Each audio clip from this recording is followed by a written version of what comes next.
आप देख रहे हैं 7 न्यूज। मैं आपके साथ मोहम्मद सलमान जुनैदी।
ದಿನಾಂಕ 6/3/2025 ನಮ್ಮ APMC ಪೊಲೀಸ್ ಠಾಣೆಯಲ್ಲಿ ಒಂದು ಆರ್ಮ್ಸ್ ಆ್ಯಕ್ಟ್ ಅಡಿಯಲ್ಲಿ ಪ್ರಕರಣ ದಾಖಲಾಗುತ್ತೆ.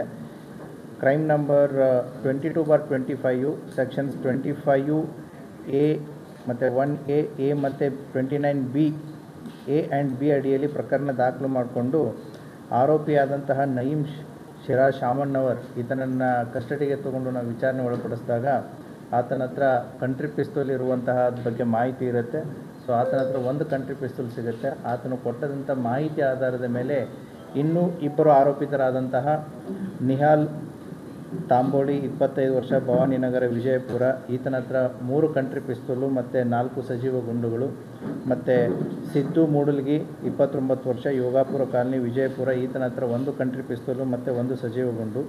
ಈ ರೀತಿಯಾಗಿ ಈ 3 ಜನ ಆರೋಪಿತರಿಂದ ಒಟ್ಟು 5 ಕಂಟ್ರಿ ಪಿಸ್ತೂಲು ಮತ್ತು 6 ಸಜೀವ ಗುಂಡುಗಳನ್ನು ಜಪ್ತು ಮಾಡಿದ್ದಾರೆ. ಈ ಕಾರ್ಯಾಚರಣೆಯಲ್ಲಿ ನಮ್ಮ ಅಡಿಷನಲ್ SP ಆದಂಥ ಶಂಕರ್ ಮಾರಿಯಾಳ್ ಮತ್ತು ರಾಮನಗೌಡ ಹಟ್ಟಿಯವರು, ಹಾಗೆ DYSP ಆದಂತಹ ಬಸವರಾಜ್ ಎಲಿಗಾರ್ ಅವರ ಮಾರ್ಗದರ್ಶನದ ಅಡಿಯಲ್ಲಿ CPI ಗೋಲ್ ಗುಂಬಾಜ್ ಆದಂಥ ಮಲ್ಲಯ್ಯ ಮಠಪತಿ ಮತ್ತು APMC ಪೊಲೀಸ್ ಠಾಣೆಯ PSI ಆದಂತಹ ಶ್ರೀಮತಿ ಜ್ಯೋತಿ ಕೋತ್ ಹಾಗೂ ಅವರ ಸಿಬ್ಬಂದಿಯವರಾದಂತಹ Gudagunti, Santosh ಮೆಲಸ್ಕರಿ, Ramesh Jadhav, ಗಣಪಟ್ಟಿ, Asif Lashkar, Yogish Mali, Bhimashankar ಮಕ್ನಾಪುರ್, Anand Hirekurbar, SA Poojary, SB ತೆಲಗಾಂವ್, SS Biradar, Srikanth Poojary ಇವರು ಅತ್ಯುತ್ತಮವಾಗಿ ಕಾರ್ಯವನ್ನು ನಿರ್ವಹಿಸಿ ಈ 3 ಜನ ಆರೋಪಿತರಿಂದ ಒಟ್ಟು 5 ಕಂಟ್ರಿ ಮೇಡ್ ಪಿಸ್ತೂಲು ಮತ್ತು 6 ಸಜೀವ ಗುಂಡುಗಳನ್ನು ವಶಪಡಿಸಿಕೊಳ್ಳುವಲ್ಲಿ ಯಶಸ್ವಿಯಾಗಿರ್ತಾರೆ. ಮತ್ತು ಈ 3 ಆರೋಪಿತರನ್ನು ಏನು ಇವರು ಬಂಧಿಸಿದ್ದಾರೆ, ಇವರು ಕ್ರಿಮಿನಲ್ ಅಪರಾಧದ ಹಿನ್ನೆಲೆಯನ್ನು ಉಳ್ಳವರಾಗಿರ್ತಾರೆ. ಈಗಾಗಲೇ ಅವರ ಮೇಲೆ ಸಾಕಷ್ಟು ಅಪರಾಧಗಳನ್ನು ಕೂಡ ದಾಖಲು ಆಗಿದೆ. ಅದರಲ್ಲಿ ಸಿದ್ದು ಮೂಡಂಗಿ ಈತನ ಮೇಲೆ ಒಟ್ಟು 6 ಪ್ರಕರಣಗಳು ಇರ್ತವೆ. ಈತ ಗೋಲ್ ಗುಂಬಜ್ ಪೊಲೀಸ್ ಠಾಣೆಯಲ್ಲಿಯೂ ಕೂಡ ಒಬ್ಬ ರೌಡಿಯಾಗಿರ್ತಾನೆ. ನಿಹಾಲ್ ತಾಂಬೋಳಿ ಈತನ ವಿರುದ್ಧವೂ ಕೂಡ ನಮ್ಮ ವಿಜಯಪುರ ಜಿಲ್ಲೆಯಲ್ಲಿ 5 ಪ್ರಕರಣಗಳು ಈಗಾಗಲೇ ದಾಖಲಾಗಿದ್ದು ಇರ್ತವೆ. ಅದೇ ರೀತಿ ನಯೀಮ್ ಶಿರಾಜ್ ಶಾಮಣ್ಣವರ್ ಈತನ ಮೇಲೆ ಒಟ್ಟು 3 ಪ್ರಕರಣಗಳು ದಾಖಲಾಗಿದ್ದಾವೆ.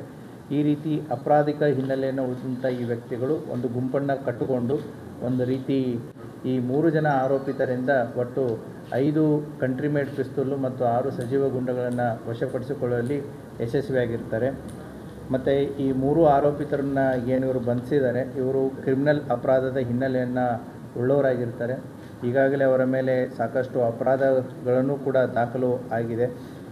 ಅದರಲ್ಲಿ ಸಿದ್ದು ಮೂಡಂಗಿ ಈತನ ಮೇಲೆ ಒಟ್ಟು 6 ಪ್ರಕರಣಗಳು ಇರ್ತವೆ. ಈತ ಗೋಲ್ ಗುಂಬಜ್ ಪೊಲೀಸ್ ಠಾಣೆಯಲ್ಲಿಯೂ ಕೂಡ ಒಬ್ಬ ರೌಡಿಯಾಗಿರ್ತಾನೆ. ನಿಹಾಲ್ ತಾಂಬೋಳಿ ಈತನ ವಿರುದ್ಧವೂ ಕೂಡ ನಮ್ಮ ವಿಜಯಪುರ ಜಿಲ್ಲೆಯಲ್ಲಿ 5 ಪ್ರಕರಣಗಳು ಈಗಾಗಲೇ ದಾಖಲಾಗಿದ್ದು ಇರ್ತವೆ. ಅದೇ ರೀತಿ ನಯೀಮ್ ಶಿರಾಜ್ ಶಾಮಣ್ಣವರ್ ಈತನ ಮೇಲೆ ಒಟ್ಟು 3 ಪ್ರಕರಣಗಳು ದಾಖಲಾಗಿದ್ದಾವೆ. ಈ ರೀತಿ ಅಪರಾಧಿಕ ಹಿನ್ನೆಲೆಯನ್ನು ಉಳಿದಂಥ ಈ ವ್ಯಕ್ತಿಗಳು ಒಂದು ಗುಂಪನ್ನು ಕಟ್ಟಿಕೊಂಡು ಒಂದು ರೀತಿ ಜನರಿಗೆ ಭಯ ಬರುವಂತಹ ರೀತಿಯಲ್ಲಿ ಇವರು ವರ್ತಿಸ್ತಾ ಇದ್ದರು. ಮಾಹಿತಿಯನ್ನು ಆಧರಿಸಿ ಈ 3 ವ್ಯಕ್ತಿಗಳನ್ನು ನಮ್ಮ ಪೊಲೀಸರು ಪತ್ತೆ ಮಾಡಿ ಅವರಲ್ಲಿದ್ದಂತಹ ಕಂಟ್ರಿ ಮೇಡ್ ಪಿಸ್ತೂಲುಗಳನ್ನು ವಶಪಡಿಸಿಕೊಂಡು ಪ್ರಕರಣವನ್ನು ದಾಖಲಿಸಿ ತನಿಖೆಯನ್ನು ಕೈಗೊಂಡಿರ್ತಾರೆ. ಸಿಬ್ಬಂದಿಯವರ ಕಾರ್ಯವನ್ನು ಶ್ಲಾಘಿಸಲಾಗುವುದು. ತಾಂಬೋಲಿಯ ಮೇಲೆ ಈಗಾಗಲೇ 5 ಪ್ರಕರಣಗಳು ನಮ್ಮ ವಿಜಯಪುರ ಸಿಟಿಯಲ್ಲಿದೆ. ಆದರ್ಶ್ ನಗರದಲ್ಲಿ ಒಂದು SC/ST ಕೇಸ್ ಇದೆ. ಅದೇ ರೀತಿ APMCಯಲ್ಲಿ ಒಂದು ಹರ್ಟ್ ಕೇಸು, ಗೋಲ್ ಗುಂಬಜ್ದಲ್ಲಿ ಆರ್ಮ್ಸ್ ಆ್ಯಕ್ಟು, ಗಾಂಧಿ ಚೌಕಲ್ಲಿ ಒಂದು 307 ಆ್ಯಂಡ್ 354 ಕೇಸು. ಅದೇ ರೀತಿ APMCಯಲ್ಲಿಯೂ ಕೂಡ ಆತನ ಮೇಲೆ ಪ್ರಕರಣವು ದಾಖಲಾಗಿರುತ್ತೆ. ಸೊ 2023, 24ರಲ್ಲಿ ಮತ್ತು 25ರಲ್ಲಿ. ಸೊ ಆತನ ಮೇಲೆ ಕೂಡ ನಾವು ನಿಗಾ ಇಟ್ಟಿದ್ವಿ. ಅದೇ ರೀತಿ ಇನ್ನುಳಿದಂಥ ಆರೋಪಿತರ ಮೇಲೂ ಕೂಡ ಪ್ರಕರಣಗಳಿವೆ. ಸೊ ಇವರೆಲ್ಲರೂ 3 ಜನ ಒಂದೇ ಗುಂಪು ಕಟ್ಕೊಂಡು ವ್ಯವಹಾರವನ್ನು ಮಾಡ್ತಾಯಿದ್ರು. ಆ ಹಿನ್ನೆಲೆಯಲ್ಲಿ ಇವರಲ್ಲಿದ್ದಂತಹ ಕಂಟ್ರಿ ಪಿಸ್ತೂಲ್ಸ್ಗಳನ್ನು ವಶಪಡಿಸಿಕೊಂಡು ತನಿಖೆಯನ್ನು ಕೈಗೊಳ್ಳಲಾಗಿದೆ. ಅವರು ಅಪರಾಧಿಕ ಹಿನ್ನೆಲೆಯನ್ನಂತ ಉಳ್ಳವರು. ಸೊ ಈ ಕಂಟ್ರಿ ಪಿಸ್ತೂಲ್ಸ್ಗಳನ್ನ ಯಾಕೆ ಇಟ್ಕೋತಾರೆ ಅಂತಂದರೆ, ಸಂದರ್ಭ ಸನ್ನಿವೇಶ ಬಂದಾಗ ಅಥವಾ ಜನರಿಗೆ ಹೆದರಿಸೋದು ಅಥವಾ ಸಮಾಜದಲ್ಲಿ ಅಶಾಂತಿಯನ್ನು ಉಂಟು ಮಾಡೋದು ಅಥವಾ ಇವರ ವಿರುದ್ಧವಿರುವಂತಹ ಗುಂಪುಗಳು ಏನಾದರೂ ಇವ್ರಿಗೆ ಅಟ್ಯಾಕ್ ಮಾಡಿದರೆ ಅವರ ಮೇಲೆ ದಾಳಿ ಕೈಗೊಳ್ಳಬೇಕು ಅನ್ನುವಂಥ ಒಂದು ವಿಚಾರದಲ್ಲಿ ಇವುಗಳನ್ನು ಇಟ್ಟುಕೊಂಡು ಹೆದರಿಸಿ, ಬೆದರಿಸಿ ಅಥವಾ ತಮ್ಮ ಮೇಲೆ ಯಾರಾದರೂ ಏನಾದರೂ ಅವ್ರಿಗೆ ತೊಂದರೆ ಕೊಡೋಕ್ಕೆ ಬಂದರೆ ಅವುಗಳನ್ನು ಯೂಸ್ ಮಾಡಬೇಕು ಅನ್ನುವಂಥ ಒಂದು ಮೈಂಡ್ಸೆಟ್ಟಲ್ಲಿ ಇವರೆಲ್ಲ ಅನಧಿಕೃತವಾಗಿ ಇಲ್ಲಿಗಲ್ ವೆಪನ್ಸ್ಗಳನ್ನು ಇಟ್ಟುಕೊಂಡು ತಿರುಗಾಡ್ತಾ ಇದ್ರು.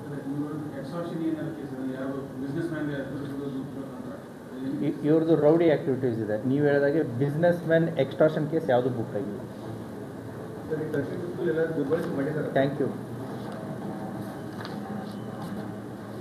So will go to the next. ಇದು ಕಂಟ್ರಿ ಪಿಸ್ತೂಲ್ ದುರ್ಬಳಕೆ ಆದರೆ ಜೀವ ಹೋಗ್ಬಿಡುತ್ತೆ. Yes, they are the part of the DMC gang. S.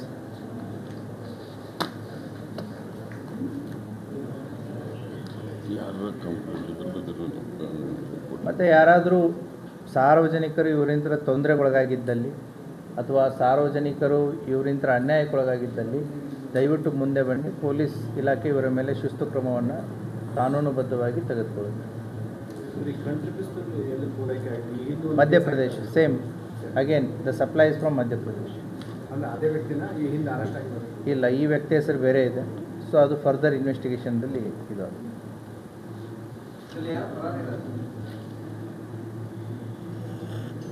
That is a matter of further ಇನ್ವೆಸ್ಟಿಗೇಷನ್ದಲ್ಲಿ ಹೊಸ ರೂಪಗಳು ಬರ್ತಾ ಇರ್ತವೆ. ಸೊ ಅದಕ್ಕೆ ನಿರ್ದಿಷ್ಟವಾಗಿ ಇಷ್ಟೇ ಸಂಖ್ಯೆ ಅಂತ at this moment it is very difficult to tell. But yes, there associates are there. ಅವರ ಅಸೋಸಿಯೇಟ್ಸ್ ಯಾರು ಅಂತ ನಮಗೆ ಗೊತ್ತಿದೆ. ಅವರ ಚಟುವಟಿಕೆಗಳ ಮೇಲೂ ಕೂಡ ನಮ್ಮದು ನಿಗಾ ಇದೆ. ಅವ್ರನ್ನೂ ಕೂಡ ನಾವು ಅಬ್ಸರ್ವ್ ಮಾಡ್ತಾ ಇದ್ದೀವಿ. ಈ ಪ್ರಕರಣ ಆದಂಥ ಹಿನ್ನೆಲೆಯಲ್ಲಿ ಅವ್ರು ಏನು ಮಾಡ್ತಾಯಿದ್ದಾರೆ, ಏನಿಲ್ಲ. So we are watching on this. ಹೆಸರು ಹೇಳಿಬಿಟ್ಟು ಅಂದರೆ ಅವರು ಅಲರ್ಟ್ ಆಗ್ತಾರೆ. Thank you. ಆನ್ಲೈನಿಗೆ ಹೋಗೋಣ. ಈಗ ಸೆನ್ ಪೊಲೀಸ್ ಠಾಣೆ ಅಡಿಯಲ್ಲಿ ಒಟ್ಟು 5 ಪ್ರಕರಣಗಳು ದಾಖಲಾಗಿತ್ತು. Digital arrest, crypto trading, part time job, share market trading, railway ಇಲಾಖೆಯಲ್ಲಿ ನೌಕರಿ ಕೊಡಿಸ್ತೀನಿ ಅಂತಂತೇಳಿ ಮತ್ತು MBBS ಸೀಟನ್ನು ಕೊಡಿಸ್ತೀನಿ ಅಂತಂತೇಳಿ ಈ ರೀತಿ ಒಟ್ಟು 5 ಸೈಬರ್ ಪ್ರಕರಣಗಳು, ಆರ್ಥಿಕ ವಂಚನೆ, ಆನ್ಲೈನ್ ಪ್ರಕರಣಗಳು ದಾಖಲಾಗಿರ್ತವೆ. ಸೊ ಈ ಪ್ರಕರಣ ಉಸ್ತುವಾರಿಯನ್ನು ವಹಿಸಿದಂತಹ ನಮ್ಮ DSP ಸೆನ್ ಸುನಿಲ್ ಕಾಂಬ್ಳೆ ಮತ್ತು DSP ಸೆನ್ ಆದಂತಹ ರಮೇಶ್ ಅವುಜಿ ಅವರ ನೇತೃತ್ವದಲ್ಲಿ ಅವರ ಪೊಲೀಸ್ ಅಧಿಕಾರಿ ಮತ್ತು ತನಿಖಾ ತಂಡ ಈ 5 ಪ್ರಕರಣಗಳನ್ನು ಭೇದಿಸುವಲ್ಲಿ ಯಶಸ್ವಿಯಾಗಿದೆ. ಈ ಪ್ರಕರಣಗಳ ಮಾಹಿತಿ ಈ ರೀತಿ ಇರುತ್ತೆ. ಕ್ರೈಮ್ ನಂಬರ್ 27/24 IT ಆ್ಯಕ್ಟ್ ಮತ್ತು 420 ಅಡಿಯಲ್ಲಿ ಒಂದು ಪ್ರಕರಣ ದಾಖಲಾಗಿರುತ್ತೆ. ವಿಜಯಪುರದ ವ್ಯಕ್ತಿ kepex.com ಅನ್ನುವಂಥ ಟ್ರೇಡಿಂಗ್ ಅಪ್ಲಿಕೇಶನ್ದಲ್ಲಿ ಸುಮಾರು 1,88,00,000 ಅದನ್ನು ಹೂಡಿಕೆಯನ್ನು ಮಾಡಿರ್ತಾನೆ. ದಿನಕ್ಕೆ ಪ್ರತಿ ತಿಂಗಳು ಪ್ರತಿಶತ 30% ಲಾಭಾಂಶ ಕೊಡುತ್ತೆ ಅಂತಂತೇಳಿ ಅವರು ಪ್ರಾಮಿಸ್ ಮಾಡಿರ್ತಾರೆ. ಆ ಹಿನ್ನೆಲೆಯಲ್ಲಿ ಈತ 1,88,00,000ಗಳನ್ನು ಇನ್ವೆಸ್ಟ್ಮೆಂಟ್ ಮಾಡಿ ವಂಚನೆಗೆ ಒಳಗಾಗಿರ್ತಾನೆ. ಆ ಹಿನ್ನೆಲೆಯಲ್ಲಿ ಈ ಕೃತ್ಯವನ್ನು ಎಸಗಿದಂಥ 2 ಜನರನ್ನು ವಿಚಾರಣೆಯನ್ನು ಮಾಡಿ ಅವರಿಗೆ ತನಿಖೆಯನ್ನು ಕೈಗೊಂಡು ಅವರ ಬ್ಯಾಂಕ್ ಖಾತೆಗಳನ್ನು ಫ್ರೀಜ್ ಮಾಡಿ ಅವರಿಂದ ಒಟ್ಟು 1,26,34,645 ರೂಪಾಯಿಗಳನ್ನು ನಮ್ಮ ಸೆನ್ ಪೊಲೀಸ್ ಅಧಿಕಾರಿಗಳು ರಿಕವರಿ ಮಾಡಿ ವಿಕ್ಟಿಮ್ಗೆ ಅದನ್ನು ಕೊಡಿಸುವಲ್ಲಿ ಯಶಸ್ವಿಯಾಗಿರ್ತಾರೆ. ಅದೇ ರೀತಿ ನಮ್ಮ ಸೆನ್ ಪೊಲೀಸ್ ಠಾಣೆಯಲ್ಲಿ ಪ್ರಕರಣ ದಾಖಲಾದಂತಹ ಕ್ರೈಮ್ ನಂಬರ್ 38/2024 IT ಆ್ಯಕ್ಟ್ ಮತ್ತು 419, 420 IPC ಅಡಿಯಲ್ಲಿ ಈಗಾಗಲೇ ತಾಳಿಕೋಟೆ ಪಟ್ಟಣದ ನಿವಾಸಿಯವರಾದಂಥವರು ಕ್ಯಾಪಿಟಲಿಕ್ಸ್ ಎಂಬ ಟ್ರೇಡಿಂಗ್ ಅಪ್ಲಿಕೇಶನ್ದಲ್ಲಿ ಹಣ ಹೂಡಿಕೆ ಮಾಡಿರ್ತಾರೆ. ಸೊ ಏನಿದು ಆನ್ಲೈನ್ ಟ್ರೇಡಿಂಗಲ್ಲಿ ಹಣ ಹೂಡಿಕೆ ಮಾಡ್ತಾರೆ, ಇವರಿಗೆ ಅಂತಾರಾಷ್ಟ್ರೀಯ ಮಟ್ಟದಲ್ಲಿ ಕ್ರೂಡ್ ಆಯಿಲ್ ಆಗಿರ್ಬೋದು, ಕ್ರಿಪ್ಟೋ ಕರೆನ್ಸಿ ಆಗಿರ್ಬೋದು, ಬಂಗಾರ ಆಗಿರ್ಬೋದು, ಶೇರ್ ಮಾರ್ಕೆಟ್ ಆಗಿರ್ಬೋದು ಅದರಲ್ಲಿ ನಾವು ಇನ್ವೆಸ್ಟ್ ಮಾಡಿ ಅತಿ ಹೆಚ್ಚಿನ ಲಾಭಾಂಶವನ್ನು ಕೊಡಿಸ್ತೀವಿ ಅನ್ನುವಂಥ ಒಂದು ಆಸೆಯನ್ನು ತೋರಿಸಿ ಈ ರೀತಿಯಾಗಿ ವಂಚನೆ ಮಾಡಿರ್ತಾರೆ. ಇವ್ರಿಗೂ ಕೂಡ ತಿಂಗಳಿಗೆ ಪ್ರತಿಶತ 30ರಷ್ಟು ಲಾಭಾಂಶವನ್ನು ನಾವು ತಂದು ಕೊಡ್ತೀವಿ ಅಂತ ಹೇಳಿರ್ತಾರೆ. ಹೀಗಾಗಿ ಇವರು ಸುಮಾರು 87 ಲಕ್ಷಗಳನ್ನು ಹೂಡಿಕೆಯನ್ನು ಮಾಡಿರ್ತಾರೆ. ಅದಾದಮೇಲೆ ಅವ್ರಿಗೆ ಗೊತ್ತಾಗುತ್ತೆ ಇದು ನಾವು ಮೋಸದ ಜಾಲಕ್ಕೆ ಬಿದ್ದಿದ್ದೀವಿ ಅಂತಂತೇಳಿ. ಈಗಾಗಲೇ ಈ ಕೇಸ್ನಲ್ಲಿ 68,25,000 ರಿಕವರಿ ಮಾಡಿ ಕೊಡಲಾಗಿತ್ತು. ಇನ್ನೂ ಬಾಕಿ ಉಳಿದಂಥ 18 ಲಕ್ಷವನ್ನು ಕೂಡ ಎಲ್ಲ 8 ಆರೋಪಿತರಿಂದ ವಶಪಡಿಸಿಕೊಂಡು ವಿಕ್ಟಿಮ್ಗೆ ವಾಪಸ್ ಕೊಡಿಸುವಲ್ಲಿ ನಮ್ಮ ಸೆನ್ ಪೊಲೀಸ್ ಅಧಿಕಾರಿಗಳು ಯಶಸ್ವಿಯಾಗಿರ್ತಾರೆ. ಅದೇ ರೀತಿ ಸೆನ್ ಪೊಲೀಸ್ ಠಾಣೆ ಅಪರಾಧ ಸಂಖ್ಯೆ 60/2024 IT ಆ್ಯಕ್ಟ್ ಮತ್ತು 318, 319, 336, 338, 340, 351 BNS ಅಡಿಯಲ್ಲಿ ಪ್ರಕರಣ ದಾಖಲಾಗಿರುತ್ತೆ.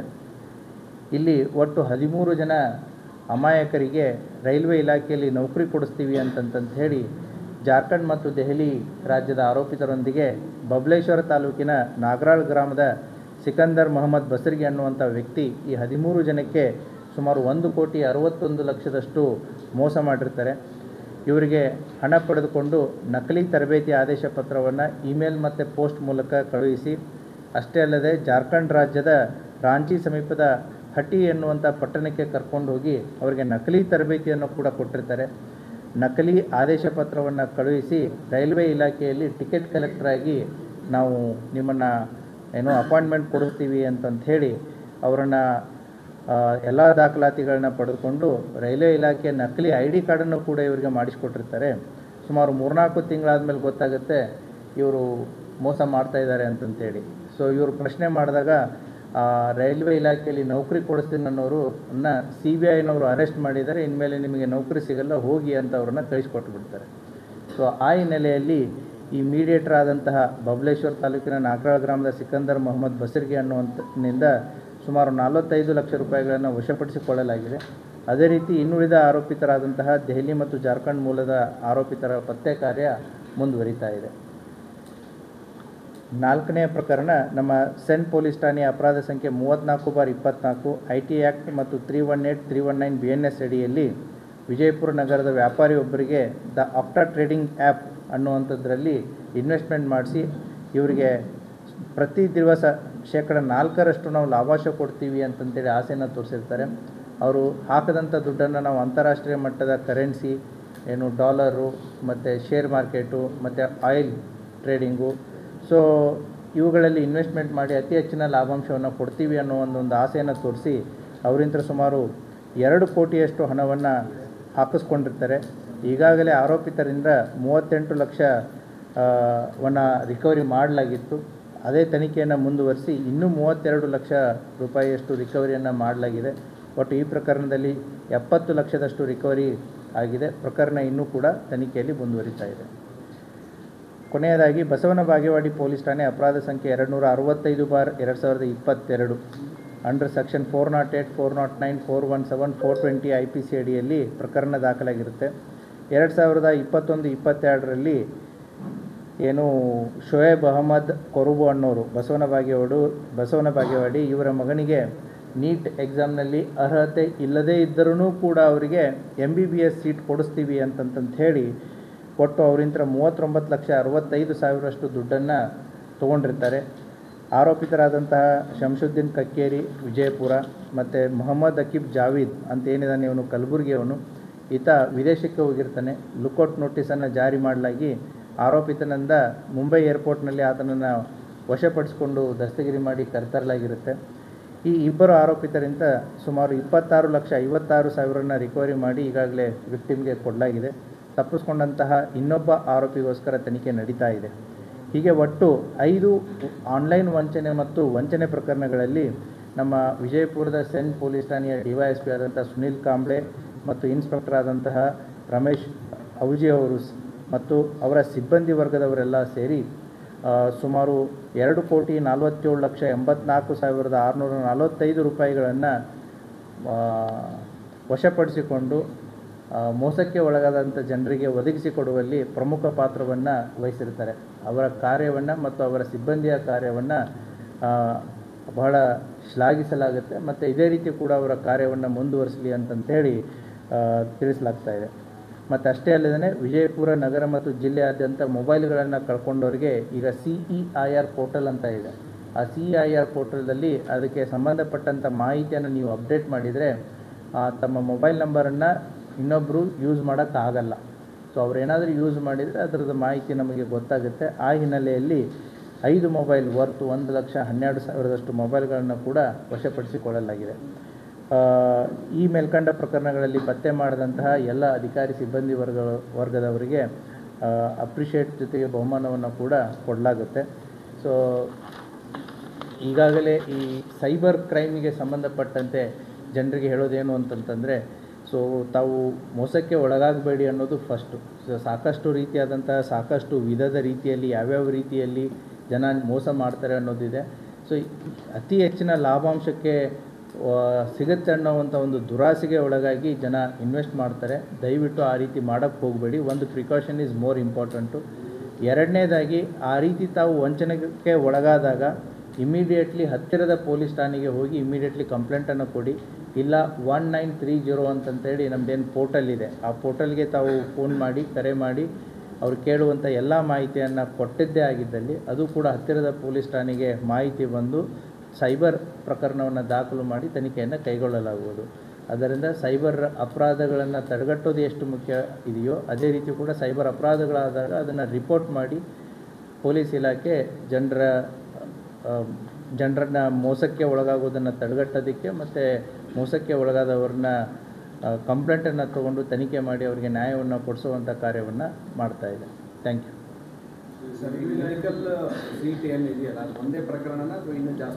ಅದು ಒಂದೇ ಪ್ರಕರಣ ಅಂದರೆ ಈ ರೀತಿಯೂ ಕೂಡ ಮೋಸ ಆಗುತ್ತೆ ಅನ್ನೋದು. ಈಗ ನೀವೆಲ್ಲ ನೋಡ್ತಾ ಇದ್ದೀರ, ಇದರಲ್ಲಿ ನಾವು ವೆರೈಟೀಸ್ ಆಫ್ ಕೇಸಸ್ ಇದೆ. ಒಂದು ಆನ್ಲೈನ್ ಟ್ರೇಡಿಂಗ್ ಅಂತಂತೇಳಿ ಇಂಟರ್ನ್ಯಾಷನಲ್ ಇನ್ವೆಸ್ಟ್ಮೆಂಟು, ನಾವು ಇಂಟರ್ನ್ಯಾಷನಲ್ ಲೆವೆಲ್ದಲ್ಲಿ ಇನ್ವೆಸ್ಟ್ಮೆಂಟ್ ಮಾಡಿ ಅತಿ ಹೆಚ್ಚಿನ ಲಾಭಾಂಶವನ್ನು ತಂದು ಕೊಡ್ತೀವಿ ಅಂತಂತೇಳಿ ಆನ್ಲೈನ್ ಆ್ಯಪ್ಸ್ಗಳ ಮೂಲಕ ಇಂಟರ್ನೆಟ್ ಜಾಲತಾಣಗಳ ಮೂಲಕ ಆಗಿರುವಂಥ ಅಪರಾಧಗಳಿದ್ದಾವೆ. ಅದೇ ರೀತಿ MBBS ಸೀಟ್ ಕೊಡಿಸ್ತೀನಿ ಅಂತಂತೇಳಿ ಅಮಾಯಕರಿಗೆ ನೀಟ್ ಎಕ್ಸಾಮ್ದಲ್ಲಿ ಅವ್ನಿಗೆ ಅರ್ಹತೆನೇ ಇಲ್ಲ ಆದ್ರೂ ಕೂಡ MBBS ಸೀಟ್ ಕೊಡಿಸ್ತೀನಿ, ತಂದೆ ತಾಯಿಯವ್ರು ಏನು ಮಾಡ್ತಾರೆ, ಮಗ ಡಾಕ್ಟರ್ ಆಗಲಿ ಮಗಳು ಡಾಕ್ಟರ್ ಆಗಲಿ ಅನ್ನುವಂಥ ಒಂದು ಆಸೆಗೆ ಬಿದ್ದು ಈ ರೀತಿ ಮೋಸ ಹೋಗ್ತಾರೆ. ಅದು ಒಂದು ರೀತಿ ಇದು. ಅದೇ ರೀತಿ ನೌಕರಿ ಕೊಡಿಸ್ತೀನಿ ಅನ್ನುವಂಥ ಒಂದು ಜಾಲ ಕೂಡ. ಸೊ ನಿಮ್ಗೆ ಗೊತ್ತಿದೆ, ವಿಜಯಪುರ ಜಿಲ್ಲೆ ಕೃಷಿ ಪ್ರಧಾನವಾದಂತಹ ಜಿಲ್ಲೆ. ಇಲ್ಲಿ ತಂದೆ ತಾಯಿಯವರ ಹೊಲ ಮನೆಗಳನ್ನು ಮಾರಿಬಿಟ್ಟು ಮಕ್ಕಳಿಗೆ ನೌಕರಿ ಸಿಗುತ್ತೆ ಅನ್ನುವಂಥ ಒಂದು ಆಸೆಗೆ ಬಿದ್ದು ಈ ರೀತಿ ಮೋಸಕ್ಕೆ ಒಳಗಾಗ್ತಾ ಇರೋದು. ಸೊ ರೈಲ್ವೆ ಇಲಾಖೆಯಲ್ಲಿ ಕೂಡ ಇದೇ ರೀತಿ ನಾವು ನೌಕರಿ ಕೊಡಿಸ್ತೀವಿ ಅಂತಂತೇಳಿ ಮೋಸಕ್ಕೊಳಗಾಗಿರೋದು. ಸೊ ಯಾವ ರೀತಿ ಜನ ಇನ್ನೋಸೆಂಟ್ ಜನ ಆಸೆಗೆ ಒಳಪಟ್ಟು ಸೊ ಈ ರೀತಿಯಾಗಿ ಮೋಸ ಹೋಗ್ತಾ ಇರ್ತಾರೆ. ಈ ವಿವಿಧ ಪ್ರಕರಣಗಳನ್ನು ಬೆಳಕಿಗೆ ತರೋ ಉದ್ದೇಶ ಏನು ಅಂತಂತಂದರೆ ಈ ರೀತಿ ತಾವು ಮೋಸಕ್ಕೆ ಒಳಗಾಗಬೇಡಿ ಅನ್ನುವಂಥ ಒಂದು ಉದ್ದೇಶ. ಮತ್ತು ಒಳಗಾದಾಗಲೂ ಕೂಡ ಪ್ರಕರಣವನ್ನು ದಾಖಲಿಸೋದಕ್ಕೆ ಮುಂದೆ ಬನ್ನಿ ಅನ್ನೋದು ಎರಡನೇ ಉದ್ದೇಶ. Thank you. Yes well planned, systematically planned. They have taken to the Jharkhand, Ranchi ಹತ್ರ ಒಂದು ಊರಿಗೆ ಕರ್ಕೊಂಡೋಗಿ ಅಲ್ಲಿ ಸುಮಾರು 1 ತಿಂಗಳ ಕಾಲ ಅವ್ರಿಗೆ ಅಲ್ಲೇ ಟ್ರೈನಿಂಗ್ ಕೊಡ್ತಾರೆ. That is a systematic. Railway hospital medical ಮಾಡಿಸ್ತಾರೆ. Yes they are aware of it. ಅಲ್ಲಿ ಕೂಡ ಜಾರ್ಖಂಡಲ್ಲಿ ಕೂಡ ಇದಕ್ಕೆ ಸಂಬಂಧಪಟ್ಟಂತೆ ಪ್ರಕರಣಗಳು ದಾಖಲಾಗಿದೆ. ಜಾಲ ದೊಡ್ಡದಿದೆ, ಇಲ್ಲ ಅಂತಂತ ಹೇಳ್ತಾ ಇಲ್ಲ. As of now all these are under investigation.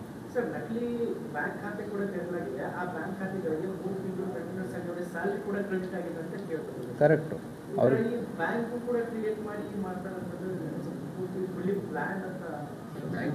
There is no doubt. ಇಲ್ಲ, ಬ್ಯಾಂಕ್ ಅಕೌಂಟ್ ತೆಗೆಯೋದಕ್ಕೆ ಬ್ಯಾಂಕ್ನವ್ರದ್ದು ಏನೂ ಸಮಸ್ಯೆ ಇಲ್ಲ ಇಲ್ಲಿ. ಅವ್ರ ಅಕೌಂಟ್ ತೆಗಿ ಅಂತಂದಾಗ ಇವರು ಎಂಪ್ಲಾಯೀಸ್ಗಳು ತೆಗೆದಿರ್ತಾರೆ, ತಕ್ಕೊಂಡು ಅಕೌಂಟ್ ಡೀಟೇಲ್ಸ್ ಕೊಡಿ ಅಂತಂದಾಗ ಸೊ ಅವರನ್ನು ನಂಬಿಕೆಗೆ ಒಳಗಾಗಬೇಕು ಅಂತಂದರೆ ಸ್ಟಾರ್ಟಿಂಗ್ 2 ಮಂತ್ಸು 3 ಮಂತ್ಸು ಅವ್ರು ಹೇಳಿದಂಥ ಪ್ರಾಮಿಸ್ ಮಾಡಿದಂತಹ ಪ್ರತಿಶತ ಲಾಭಾಂಶವನ್ನು ಕೊಡೋದನ್ನು ಕೂಡ ಇರುತ್ತೆ. ಈಗ ನೀವು 50 ರೂಪಾಯಿ ಇನ್ವೆಸ್ಟ್ಮೆಂಟ್ ಮಾಡಿ 10 ರೂಪಾಯಿ ಲಾಭ ಬಂದಾಗ ಲಾಭ ಬರ್ತಾ ಇದೆ ಅಂತೇಳಿ ಮತ್ತೆ ಇನ್ನೂ 50 ರೂಪಾಯಿ ಇನ್ವೆಸ್ಟ್ಮೆಂಟ್ ಮಾಡ್ತೀರಾ, ಅವಾಗಲೂ 10 ರೂಪಾಯಿ ಅಂತಾರೆ. ಒಂದು 500ವರೆಗೂ ಹಾಗೆ ಮಾಡ್ತೀರಾ. 500ವರೆಗೂ ಅವ್ರು ಹೇಳಿದಾಗ ರಿಟರ್ನ್ ಕೊಡ್ತಾರೆ. ಒಮ್ಮೆ ಹೇಳ್ತಾರೆ 500 ಏನು ಮಾಡ್ತಾರೆ, ಒಮ್ಮೆ 5 ಲಕ್ಷ ಹಾಕಿ ಅಂತಂತಾರೆ. ಇದೇ ರೀತಿ ಅದು ಮೋಸದ ಜಾಲ ಬರೀ ಒಂದಕ್ಕೆ ಆಗಲ್ಲ. ಮೊದಲು ನಂಬಿಕೆಯನ್ನು ಅವರು ಗಳಿಸ್ಬೇಕಾಗುತ್ತೆ. ಅದಕ್ಕೆ ಫಸ್ಟ್ ಮಂತ್ಸು 2 ಮಂತ್ಸು 3 ಮಂತ್ಸು ಅವ್ರನ್ನ ಸಿಸ್ಟಮೆಟಿಕ್ಕಾಗಿ ಅವ್ರು ಏನು ಹೇಳಿರ್ತಾರೆ ಅದನ್ನು ಕೊಡೋದಕ್ಕೆ ಸ್ಟಾರ್ಟ್ ಮಾಡ್ತಾರೆ. ಕೊನೆಗೆ ದೊಡ್ಡ ಪ್ರಮಾಣದ ದುಡ್ಡನ್ನು ನೀವು ಹಾಕಿದಾಗ ಆವಾಗ ನಿಮಗೆ ಗೊತ್ತಾಗುತ್ತೆ ಇದು ದುಡ್ಡು ಬರ್ತಾ ಇಲ್ಲ ವಾಪಸ್ಸು ಅಂತಂತೇಳಿ. ಆವಾಗ ನಿಮಗೆ ಅನಿಸುತ್ತೆ ನೀವು ಮೋಸ ಹೋಗ್ತಾ ಇದ್ದೀರಿ ಅಂತ. Thank you. We know the places, we have written a letter. Thank you.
अस्सलाम वालेकुम सबको। मैं ये कहना चाहता हूँ, मेरे बच्ची के अलमीन मेडिकल कॉलेज के MBBS के लिए 40 लाख रुपए दिया था। एडमिशन करते बोल को करे को नहीं करे, पैसे लेकर फ्रॉड करे तो एडमिशन की नहीं हुआ बोले तो करते बोल को हमारे शमशून जाके फकीर सब जावेद हकीम का नाम बोलते ही गया, करते करते आज नहीं कल करते बोल को एडमिशन हुआ बोल को अकाउंट से पैसे दिए तो भी हमारे को बाद में फिर रिस्पांस नहीं करा। वो जावेद हकीम ले गया बोल के गुलबर्ग का नाम बोल के उसको आगे से उसका नाम करके फिर उसका बोलते चले गया। 6 महीने तक मैं बीजापुर में पूरा जगह जगह में लिया कि हमारे किसी तहकीकात कराया तो बोला हम आरोपी हमारा बता रहा था हम 1 नंबर अकाउंट में पैसे दिए, तो उसको प्रूफ पर ना रखते हुए लोगों को सब गलत बता रहा था। फिर भी हम जाकर उसको प्रूफ करें। हमारे जो मौलाना हैं उनके साथ में जो थे उनको बोले थे, उनके साथ में जा प्रूफ कराए, बताने के बाद में बोलने के बाद में सबको ये मालूम हुआ कि ये सही है, कोरबा साहब का सही है, पेमेंट कैसो उनका एडमिशन कैसो। ऐसे के बाद में फिर हमें 6 महीने से पैसे दो साहब, हमारा वास हुआ, हमारे बच्चे एडमिशन नहीं हुआ, हमारे पैसे दो, तुम्हारे को अभी टाइम लो। तो उन्होंने बोले कि नहीं, वो जावेद हकीम का नाम बताते रहे, जावेद हकीम का नाम बताते 6 महीने 7 महीने 8 महीने चले गया, लगभग साल नजीक आने के बाद में फिर बाद में पुलिस स्टेशन जाकर मजदूरी जाना पड़ा।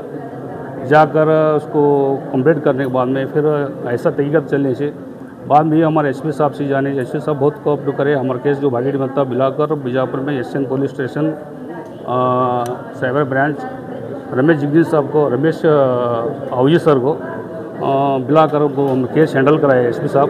कारण हमने बहुत सतत रात दिन मिला के 1.5 साल से 2 साल तक मेहनत करने के बाद में हमारे जो पैसे हैं अभी 26,50,000 रुपये रिकवर हुई और बाकी के पैसे अभी आना है 16-18 लाख रुपए आना है। लेकिन बहुत ऐसे हमारे लोगों में किया था ऐसा जालिम को, ऐसा हमारे को ऐसा बहुत धोखा दे।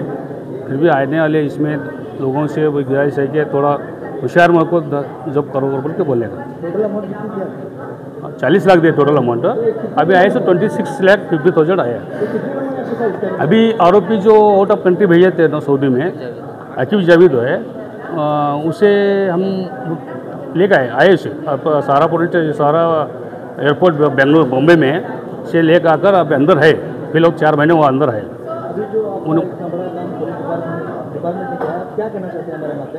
बहुत शुक्रिया करना चाहते हैं माध्यम को, बहुत में विदाई देना चाहते हैं, बहुत करते देना देना। पुलिस डिपार्टमेंट लेकर SN ब्रांच पुलिस स्टेशन होने के बाद में बहुत जने को ये फ्रॉड हुआ था, फेस ले बहुत तकलीफ हो रहा था, मालूम नहीं पड़ रहा था, लेकिन ये होने के बाद बहुत हेल्प हुआ है। मेरा नाम है अब्दुल रज़ाक हुसैन साहब कोरबो। ಈಗಾಗಲೇ 1 ತಿಂಗಳ ಹಿಂದೆ ಪ್ರೆಸ್ ಕಾನ್ಫರೆನ್ಸ್ ಮೀಟ್ ಮಾಡಿದ್ರು. ಸೊ ಅದರಲ್ಲಿ ನಂದು 68 ಲಕ್ಷ ರೂಪಾಯಿ ರಿಕವರ್ ಆಗಿತ್ತು. ಕ್ಯಾಪಿಟಲ್ IX ಅಂತ ಟ್ರೇಡಿಂಗ್ ಸ್ಕ್ಯಾಮ್ ಅದು. ಸೊ ಅದರಲ್ಲಿ ಇನ್ವೆಸ್ಟ್ ಮಾಡಿ ಮೋಸ ಹೋಗಿದ್ದೆವು. ಸೊ ಇನ್ನೂ ನನಗೆ 20 ಲಕ್ಷ ರು ನನಗೆ ಬರಬೇಕಾಗಿತ್ತು. ಸೊ ಅವರು ಅದನ್ನು ಕೂಡ ನಿಮಗೆ ಮರಳಿ ಕೊಡಿಸ್ತೀನಿ ಅಂತ ಹೇಳಿದರು. ಸೊ ಅದೇ ಪ್ರಕಾರವಾಗಿ ಅವರು ಇವತ್ತು ನನ್ನ ಕಳೆದುಕೊಂಡಂಥ ಎಲ್ಲ ಹಣವನ್ನು ಮರಳಿ ಕೊಡಿಸುವಲ್ಲಿ ಯಶಸ್ವಿಯಾಗಿದ್ದಾರೆ. ಹೀಗಾಗಿ ನಾನು ಪೊಲೀಸ್ ಡಿಪಾರ್ಟ್ಮೆಂಟ್ಗೆ ತುಂಬ ಕೃತಜ್ಞತೆಗಳನ್ನು ಸಲ್ಲಿಸಲಿಕ್ಕೆ ಇಷ್ಟಪಡ್ತೇನೆ. ಸೊ ಮಾನ್ಯ SP ಸಾಹೇಬರ ಒಂದು ಮಾರ್ಗದರ್ಶನ, ASP ಸಾಹೇಬರ ಒಂದು ಮಾರ್ಗದರ್ಶನ, DYSP ಸಾಹೇಬರು, CPI ಸಾಹೇಬರಾದಂತಹ ರಮೇಶ್ ಅವಧಿ ಸರ್ ಅವರ ಸತತ ಪ್ರಯತ್ನದಿಂದ ನಾನು ಕಳೆದುಕೊಂಡಂತಹ ಎಲ್ಲ ಹಣವನ್ನು ಮರಳಿ ಪಡೆಯುವಲ್ಲಿ ಯಶಸ್ವಿಯಾಗಿದ್ದೇನೆ ಅಂತ ಹೇಳಲಿಕ್ಕೆ ಇಷ್ಟಪಡ್ತೇನೆ. ಸರ್ 87,77,000 ಸ್ಕ್ಯಾಮ್ ಆಗಿತ್ತು. ಸೊ ಅದರಲ್ಲಿ ನನಗೆ ಇವಾಗ 86,70,000 ರಿಕವರ್ ಆಗಿದೆ ಸರ್, ಆಲ್ಮೋಸ್ಟ್ 100%.